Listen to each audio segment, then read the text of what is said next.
ನಮಸ್ಕಾರ ರೀ ಎಲ್ಲ ಪ್ರೀತಿ ಮಂದಿಗೆ ಕನ್ನಡಿಗನ ಹೃದಯಪೂರ್ವಕ ಸ್ವಾಗತ. ಆನಂದಮಾನಂದ ಕೃತಸನ್ನಂ ಜ್ಞಾನ ಸ್ವರೂಪಂ ಯೋಗೇಂದ್ರ ಮಿಢ್ಯಂ ಹವರ ವಿದ್ಯಂ ಶ್ರೀಮದ್ ಗುರು ನಿತ್ಯ ಮಹನ್ನಮಾನ. ಉಸ್ಮಾಂಗದ ಪಂಡಿತರ ಚರಿತ್ರೆ ಹೇಳ್ಬೇಕಂದ್ರ ಇವರು ಇಬ್ರಾಹಿಂ ಆದಿಲ್ ಶಾಹಿ ಇಬ್ರಾಹಿಂ ಆದಿಲ್ ಶಾಹಿ ಕಾಲದಾಗ ಇದ್ರು. 1610 ಇಸ್ವಿಯಾಗಿ ಇವರು ಜನ್ಮ ಆದ್ರು. ಇವ್ರ ತಂದೆ ಹೆಸರು ಕೃಷ್ಣ ಪಂಡಿತರು, ತಾಯಿ ಹೆಸರು ಲಕ್ಷ್ಮೀಬಾಯಿ. ಇವ್ರ ಗೋತ್ರ ಶ್ರೀವತ್ಸ ಗೊತ್ತ. ಇವ್ರಿಗೆ ಈ ದಂಪತಿಗೆ ಇವರು ಆದಿಲ್ ಶಾಹಿ ಕಾಲ ಒಳಗ ನ್ಯಾಯ ಖಾತೆ ಒಳಗೆ ದೊಡ್ಡ ಅಧಿಕಾರಿ ಇದ್ರು. ಅದಲ್ಲದೆ ವೈದ್ಯಕೀಯ ವೃತ್ತಿನೂ ಮಾಡ್ತಿದ್ರು. ಅದಲ್ಲದೆ ಸಮಾಜ ಸೇವೆ ಅಂತ ತಿಳ್ಕೊಂಡು ಕೃಷ್ಣ ಪಂಡಿತರು ಮಂದಿಗೆ ಆಯುರ್ವೇದಿಕ್ ಔಷಧ ಕೊಟ್ಟು ಇದನ್ನ ಗುಣ ಮಾಡುವಂತ ಒಳ್ಳೆ ಶಕ್ತಿ ಇತ್ತು. ಆದ್ರೆ ಒಂದ್ ಕೊರತೆ ಏನಂದ್ರೆ ಅವ್ರ ಮಕ್ಕಳು ಇದ್ದಿಲ್ಲ, ಬಹಳ ವರ್ಷ ಮಕ್ಕಳಾಗ್ಲಿಲ್ಲ ಅವ್ರಿಗೆ. ಮಕ್ಕಳಾರದಕ್ಕೆ ಅವ್ರ ಭಯಂಕರ ಕೊರತೆ ಇತ್ತು. ಅದಕ್ಕ ಅವರು ಒಂದ್ ಸ್ವಲ್ಪ ಯಾತ್ರೆ ಮಾಡ್ಬೇಕಂತ ತಿಳ್ಕೊಂಡು ಹಂಪಿಗೆ ಬಂದ್ರು. ಹಂಪಿ ಹತ್ರ ಅಂದ್ ಗೌರಾನಂದ ಯತಿಗಳಿದ್ರು. ಆ ಆಶ್ರಮಕ್ಕೆ ಹೋದ್ರು. ಅವ್ರಿಗೆ ಆಶ್ರಮದಾಗ ಅವ್ರಿಗೆ ಇದು ಇದ್ರಲ್ಲಿ ಆ ಗೌರಾನಂದ ಯತಿಗಳಿಗೆ ಇವ್ರದ್ದೇನ ಮಕ್ಕಳಿಲ್ಲ ಅಂತ ಅವ್ರಿಗೆ ಗುರುತಾಗಿತ್ತು. ಅದಕ್ಕೆ ಅವ್ರು ಬಂದು ಅವ್ರಿಗೆ ಆಶೀರ್ವಾದ ಮಾಡಿ ನಿಮ್ಗ ಸ್ವಲ್ಪ ದಿವಸ ಮಕ್ಕಳಾಗ್ತಂತ ತಿಳ್ಕೊಂಡಿದ್ರು. ಅದೇ ಮುಂದೆ ನೆಕ್ಸ್ಟ್ ಇಯರ್ನೆ ಅವ್ರಿಗೆ ಒಬ್ಬಕ್ಕೆ ಹಿರಿ ಮಗಳಂದ್ರೆ ಹೆಣ್ಮಗಳು ಹುಟ್ಟಿಲ್ಲ. ಆಕೆ ಹೆಸರು ಭಾಗೀರಥಿ ಅಂತ. ಎರಡನೇದವ್ರೆ ನಮ್ ಗುರುಗಳು ರುಕ್ಮಾನಂದ ಪಂಡಿತರು 1615 ಇಸ್ವಿಯೊಳಗೆ ಜನನಾಗಿ ಅಂತ ತಿಳ್ಕೊಂಡು ಹೇಳ್ತಾರೆ. ಆದ್ರ ಆ ಗುರುಗಳಿಗೆ ಸಣ್ಣವ್ರ ವಯಸ್ಸಿದ್ದಾಗ ಈ ಯಾವ್ದು ಧಾರ್ಮಿಕ ವೃತ್ತಿ ಇದ್ರೊಳಗೆ ಸ್ವಲ್ಪ ಇದು ಆಸಕ್ತಿ ಇದೆ. ಬರೀ ಸಣ್ಣ ಹುಡುಗರಲ್ಲಿ ಆಟ ಆಡೋದು, ಇದು ಮಾಡೋದು, ಲೌಕಿಕ ಒಳಗೆ ಭಯಂಕರ ಇತ್ತು ಅವ್ರಿಗೆ. ಆ ಇದ್ರೊಳಗೆ ಅವ್ರಿಗೆ ಇದು ಇದ್ದಿಲ್ಲ. ತಂದೆಗೆ ಆದಷ್ಟು ಲಗುನೆ ಅವ್ರ ತಾಯಿ ಲಗುನೆ ತೀರ್ಕೊಂಡ್ರು.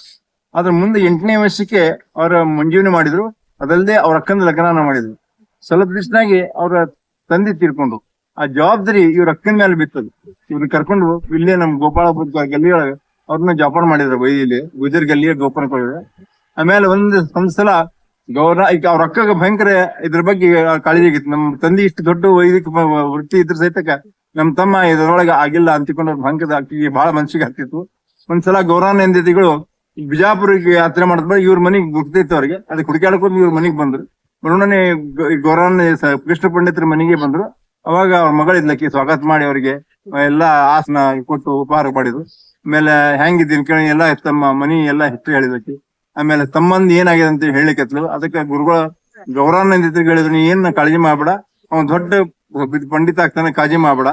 ಯಾಕಂದ್ರೆ ಅವ್ರ ಹೆಸರು ರುಕ್ಮಾಂಗದ ಅಂತಂದ್ರ ರುಕ್ಮ ಅಂದ್ರೆ ಬಂಗಾರ, ಅಂಗದ ಅಂತಂದ್ರ ಬಂಗಾರ ಅಂತ ಇದು ಅಂತ ಇದ್ದಂತ ಇದ್ದ ಮನುಷ್ಯ ಇದ್ದಾನೆ. ಅವಂಗ ನೀನು ಕಾಳಜಿ ಮಾಡ್ಬೇಡ, ಸ್ವಲ್ಪ ದಿವಸ ಇದು ಆಗ್ತಾನೆ ಅಂತಿಕೊಂಡು ಮರುದಿವ್ಸ ಅವ್ರು ಕರ್ಕೊಂಡು ತಮ್ಮ ಬಾಜುಗೆ ಕುಡ್ಸ್ಕೊಂಡು ಊಟ ಕುಡ್ಸ್ಕೊಂಡು ಕೂತ್ರು. ಅವ್ರು ಊಟ ಮಾಡಿದ್ವಾಗ ಮುಂದೆ ಅವ್ರಿಗೆ ಆ ಗುರುಗಳು ಅವ್ರಿಗೆ ತಲೆ ಮೇಲೆ ಕೈ ಇಟ್ಟು ಆಶೀರ್ವಾದ ಮಾಡಿದ್ರು. ಆದ್ರ ಅವ್ರು ಷೋಡೋಪಚಾರದಿಂದ ಆಶೀರ್ವಾದ ಮಾಡಿದ್ರು. ಆಶೀರ್ವಾದ ಕೊಡುದಂದ್ರ ಬಹಳ ಕಠಿಣ ಅದದು, ಯಾರಿಗೂ ಸಿಗೋದಿಲ್ಲ. ನಾನು ಅನ್ಸೋ ಮಟ್ಟಿಗೆ ನಿಮ್ಗೆ ಏನ್ ಬರೋಬರ್ ಷೋಡೋಪಚಾರ ಬಹಳ ಕಠಿಣ ಅದದು. ಅದಕ್ಕ ಅವ್ರಿಗೆ ಷೋಡೋಪಚಾರ ಕೊಟ್ರು. ಅದು ಅವ್ರಿಗೆ ಭಯಂಕರ ಅದನ್ನೇನು ಅಪಾರ ಜ್ಞಾನ ಆಗ್ಬಿಡ್ತು ಗುರುಗಳಿಗೆ. ಈ ತಮ್ಮ ಆಟಪಾಠಗಳಿಂದ ಏನ ಇದು ಇತ್ತು ಇದು ಹೋಗ್ಬಿಟ್ರು. ಅವ್ರಿಗೆ ಇದ್ರದ್ದು ಅಧ್ಯಾತ್ಮ ಜ್ಞಾನ ಇದ್ರೊಳಗೆ ಇತ್ತು.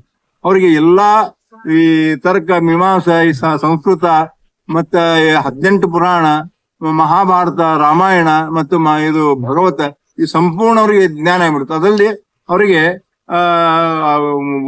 ಇದು ಆಯುರ್ವೇದಿಕದ್ದು ಇದನ್ನು ಬರ್ಲಿಕ್ಕೆ ಅವ್ರಿಗೆ ಚೆನ್ನಾಗಿ. ಅವ್ರಿಗೆ 4 ಮಂದಿ ಶಿಷ್ಯರು. 4 ಮಂದಿ ಶಿಷ್ಯರನ್ನ ಅವ್ರು ತಯಾರು ಮಾಡಿದ್ರು. ಅದರಲ್ಲಿ ಒಬ್ರು ಮಾಲೋಪಂತನ ಸುಶಿ ಇದ್ಲು. ಆಕಿ ಎಷ್ಟು ಸುಂದಿರ್ತಲ್ ಖರೆ, ಆದ್ರೆ ಅವಳಿಗೆ ಊಟ ಮೂಕಿದ್ದಕ್ಕ ಗುರುಗಳು ಕೇಳಿದಂತ, ಏನಪ್ಪಾ ಮನೆಯಾಗ ನೀನು ಸೊಸಿನ್ಯಾಕ ಇಲ್ರಿ, ಆಕಿಗೆ ಏನಿಲ್ಲ, ಆಕಿ ಮೂಕಿದ್ದಾಳ, ಆಕಿಗೆ ನಾನು ಏನ್ ಮಾಡ್ಲಿ, ನನ್ ಮಗ ಹಿಂಗದಂತ. ಅದಕ್ಕೆ ಅವ್ರು ಹೇಳಿದ್ರು, ನೀ ನಿನ್ ಸೊಸಿನ ಕರ್ಕೊಂಬ ಹೇಳ್ತೀನಿ ಅಂದ. ಅವ್ರ ಏನಂದ್ರ ಈ ಬಲಿ ಹರಣ ಮಾಡ್ತಾರ. ಆ ಬಲಿ ಹರಣ ಮಾಡಾಗ ಒಂದ್ ಹನಿ ತೀರ್ಥ ಹಾಕುವ ದಿವ್ಸ ಕೊಡು ಅದನ್ನ ಹೇಳಿದ್ರು. ಅವ್ರು ಹೇಳಿದ್ರೆ ಅಕ್ಕಿಗೆ ಒಂದು ತಿಂಗಳಾಗಿ ಮಾತಾಡಿ ಬಂತು. ಈ ಪವಾಡ ಅವ್ರು ಮಾಡ್ಯಾರ. ಅದಲ್ಲದೆ ಈ ಕಾಲರಾ ಬೇನಿ ಬಂದಿತ್ತು ಬಿಜಾಪುರ, ಆದಿಲ್ ಶಾಹಿ ಖಾನ್. ಅದ್ರ ಆ ಟೈಮಿಗೆ ಔರಂಗಜೇಬ್ ಬಿಜಾಪುರ ಅಟ್ಯಾಕ್ ಮಾಡಿದ. ಅದರಿಂದ ಕಾಲರಾ ಬಂದಂತ ತಿಳ್ಕೊಂಡೇನೆ ಔರಂಗಜೇಬ್ ಬಿಟ್ಟು ಹೋಗ್ಬಿಟ್ರ. ಅದಕ್ಕೆ ಬಿಜಾಪುರ ಸಮಸ್ತ ಬಿಜಾಪುರ ಶಿಫ್ಟ್ ಆಯ್ತು. ಬಿಜಾಪುರದಿಂದ ಬೇರೆ ಊರಿಗೆ ಎಲ್ಲ ಬೇರೆ ಕಡೆ ಹೋದ್ರು. ಆದ್ರೆ ಗುರುಗಳ ಶಿಷ್ಯರೆಲ್ಲರೂ ಬಂದು, ಗುರುಗಳ ಹೆಂಗ್ ಮಾಡುದು ಕಾಲರಾ ಬಂದಂತ ಅವ್ರು ಹೇಳಿದ್ರು, ನೀವೇನು ಕಾಳಜಿ ಮಾಡ್ಬಿಟ್ರೆ ನಾ ಮಾಡ್ತೀನಿ ಅಂತ ಅವರಿಗೆ ಶ್ರೀಚಕ್ರದಿಂದ ಆರಾಧನೆ ಮಾಡೋ ಶಕ್ತಿ ಇತ್ತು.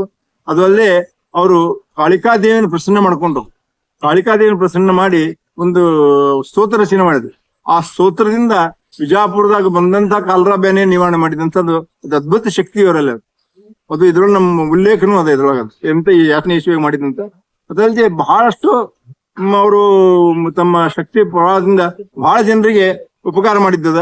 ಇನ್ನೊಬ್ರು ಶಿಷ್ಯ ಇದ್ರು ಅವ್ರು ತಮ್ಮ ಶಿಷ್ಯ ಭಾಸ್ಕರ್ ಪಂತ್ ಅಂತ, ಅವಂಗ ಕುಷ್ಠರೋಗ ಆಗಿತ್ತು. ಕುಷ್ಠರೋಗ ಏನ್ ಮಾಡ್ಬೇಕು ಅಂತ ಅವ್ರ ಕುಲದೇವತಂದ್ರ ರಾಮತೀರ್ಥಕ್ಕ ಹೋದ್ರು. ಅವ್ರು ರಾಮತೀರ್ಥ ಒಳಗೆ ಹೋಗೋಣನೆ ಅವ್ರಿಗೆ ಕನಸಿನಾಗ ಈಶ್ವರ ಇಲ್ಲ ಬಿಜಾಪುರ್ನಾಗೆ ನಿಮ್ಮ ಗುರುಗಳನ್ನೇ ಇದನ್ನ ನಿವಾರಣೆ ಮಾಡ್ತಾರ, ಅವ್ರ ಮನೆಗೆ ಹೋಗಿನಿ. ಅವ್ರು ಎಲ್ಲಿ ಮುಖಮಾರ್ಜನೆ ಮಾಡ್ತಾರ, ಮುಂಜಾನೆ ಮುಖಮಾರ್ಜನೆ ಮಾಡ್ತಾರ, ಆ ಮಣ್ಣು ಬಿದ್ದಂತ ಹಸಿ ಮಣ್ಣು ತಗೊಂಡು ನಿನ್ನ ಮಗನಿಗೆ ಎಲ್ಲಾ ಕಡೆ ಮೈ ಲೇಪಿಸು, ಕುಷ್ಠರೋಗ ನಿವಾರಣೆ ಆಗ್ತೀನಿ.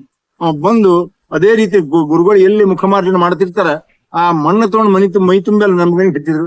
ಸ್ವಲ್ಪ ದಿವಸ ಕುಷ್ಠರೋಗ ನಿವಾರಣೆ ಆಯ್ತು. ಇಂಥ ಪವಾಡಗಳು ನಮ್ಮಲ್ಲಿ ಆಗಿದ್ದವ.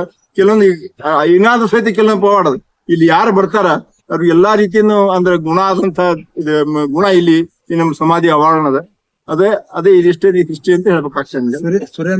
ನಮ್ಮಲ್ಲಿ ತಮ್ಮ ಹೆಸರು ಗುರುಗಳ ತಮ್ಮ ಹೆಸರು ಗುರುಗಳ ಅರುಣ್ ಸುಲಾಪುರಕ ಅಂತ. ಇಲ್ಲೇ ಇನ್ನೊಂದು ಜ್ವಲಂತ ಅಂತಂದ್ರೆ ನಮ್ಮಲ್ಲಿ ಬಂದ ಅಡಿಗೆ ಮಾಡ್ತಾನ. ಅವ್ನ್ ಮಾತು ಬರ್ತಿದ್ದಿಲ್ಲ. ಅವ್ನ್ ಬರೇ ನಮ್ಮಲ್ಲಿ ನಮ್ ತಂದೆಯವ್ರ ಕೈಗೆ ಅದು ಕೆಲಸ ಮಾಡ್ತಿದ್ದ. ಅವ್ನ್ ಕರ್ಕೊಂಬಂದ್ ನಮ್ ತಂದೆಯವ್ರು ಇಲ್ಲಿ ಕೆಲ್ಸಕ್ಕೆ ಹಚ್ಚಿದ್ರು. ಸ್ವಲ್ಪ ದಿವ್ಸನಾಗಿ ಮಾತು ಚಲೋ ಮಾತಾಡ್ತಾನೆ. ನೀವು ನೋಡಿ ತೋರ್ಸಿ ಭೇಟಿ ಮಾಡ್ತೀನಿ ನಾವು. ನಮ್ಗೆ ಅವ್ನ್ ಮಾತು ಬರ್ತಿದ್ದಿಲ್ಲ. ಅವ್ನ ಈಗ ಚಲೋ ಮಾತಾಡ್ತಾನೆ. ಇಂಥ ಪವಾಡಗಳು ಇಲ್ಲಿ ಆಗಿತ್ತಂತಾವ. ಇಲ್ಲಿ ಯಾರ ಈ ದೇವಸ್ಥಾನ ಒಳಗ ಆ ಕಾಲ ಇಡ್ತಾರ ಅವ್ರು ಯಾವ್ದೇ ಜಡ್ ಇಲ್ಲಿ ಎಂತದೇ ಇರ್ಲಿ ನಿವಾರಣೆ ನೋಡುವಂತ ಶಕ್ತಿ ಇಲ್ಲಿ ಕೊಟ್ರೆ ಇವತ್ತಿಗಾದ್ರೂ ಅದಂತೆ ನನ್ಗೆ ಅನಿಸ್ತದೆ. ಇಷ್ಟ ತುಂಬಾ ಧನ್ಯವಾದಗಳು. ರೋಗ ವೈದ್ಯರು ರುಕ್ಮಾಂಗದ್ರ ಇಲ್ಲಿ ರೋಗ ಪರಿಹಾರ ಆಗ್ತದಂತ ತಿಳ್ಕೊಂಡು ಗೌರ್ಮೆಂಟ್ ದವರೇ ಇಲ್ಲಿ ಕುಷ್ಠರೋಗದ ಕಾಲನಿಯನ್ನ ಈ ಸಮಾಧಿಯ ಸಮೀಪ ಮಾಡಿದ. ಕಾರಣ ಏನಂದ್ರ ಅವರು ಬಂದ್ ಇಲ್ಲಿ ಸೇವಾ ಮಾಡಿದ್ರ ಅವರ ಕುಷ್ಠರೋಗ ಪರಿಹಾರ ಆಗ್ತದಂತ ತಿಳ್ಕೊಂಡು ಇವತ್ತಿನ ದಿವಸ ಆ ಕುಷ್ಠರೋಗ ಕಾಲನಿ ಒಳಗೆ 1% ಕುಷ್ಠರೋಗ ಇಲ್ಲ.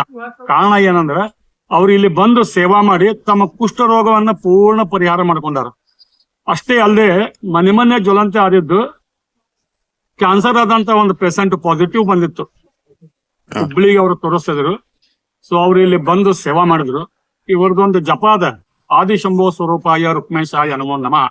ಇದು 108 ಜಪ ಮಾಡಿ ದಿವಸಾನು ಸ್ವಲ್ಪ ಹಂಗಾರ ಹೊಟ್ಟೆ ತಗೋತು 82 ದಿವಸ ಮಾಡಿದ್ರು. ಅವ್ರದ್ದು ಪಾಸಿಟಿವ್ ಬಂದಂತ ಕ್ಯಾನ್ಸರ್ ಈಗ ನೆಗೆಟಿವ್ಸ್ ಅದ. ಅದಕ್ಕೆ ಅವ್ರು ಇಲ್ಲೇ ಸೇವಾ ಮಾಡ್ತೀನಿ ಅಂತ ತಿಳ್ಕೊಂಡು ದರ ಗುರುವಾರ ಬಂದು ಬೆಳಿಗ್ಗೆ ಇಲ್ಲೇ ಸ್ನಾನ ಮಾಡಿ ದೇವರ ಅಂದ್ರ ನನ್ನ ಶರೀರ ಹೊಲಸವನ್ನೇ ತೊಳೆದಿಯಪ್ಪ, ನಿನ್ನಲ್ಲಿ ಬೀಳುವಂತ ಈ ಹೊಲಸವನ್ನ ನಾ ಒರಿಸಿ ಸ್ವಚ್ಛ ಮಾಡ್ತೀನಿ ಅಂತ ತಿಳ್ಕೊಂಡು ಪ್ರತಿ ಗುರುವಾರ ಬರ್ತಾರ. 5:15 ಬಂದು ಸ್ನಾನ ಮಾಡಿ ಗುಡಿಯನ್ನ ಸ್ವಚ್ಛ ಕಸ ಹೊಡೆದು ಪರ್ಸಿಯನ್ನ ಒರೆಸಿ ಸೇವಾ ಮಾಡಿ ಹೋಗ್ತಾರೆ. ಇವತ್ತಿಗಾದ್ರೂ ಅವ್ರು ಬರ್ತಾರ. ಪ್ಯಾರಲೈಸಿಸ್ ಅದಾವು, ಕೈಯೊಳಗೆ ಎತ್ಕೊಂಡು ಬಂದಂತವ್ರು ಈಗ ಪ್ರತಿ ಗುರುವಾರ ನಡ್ಕೋತ್ ಬರ್ತಾನ ಮನುಷ್ಯ.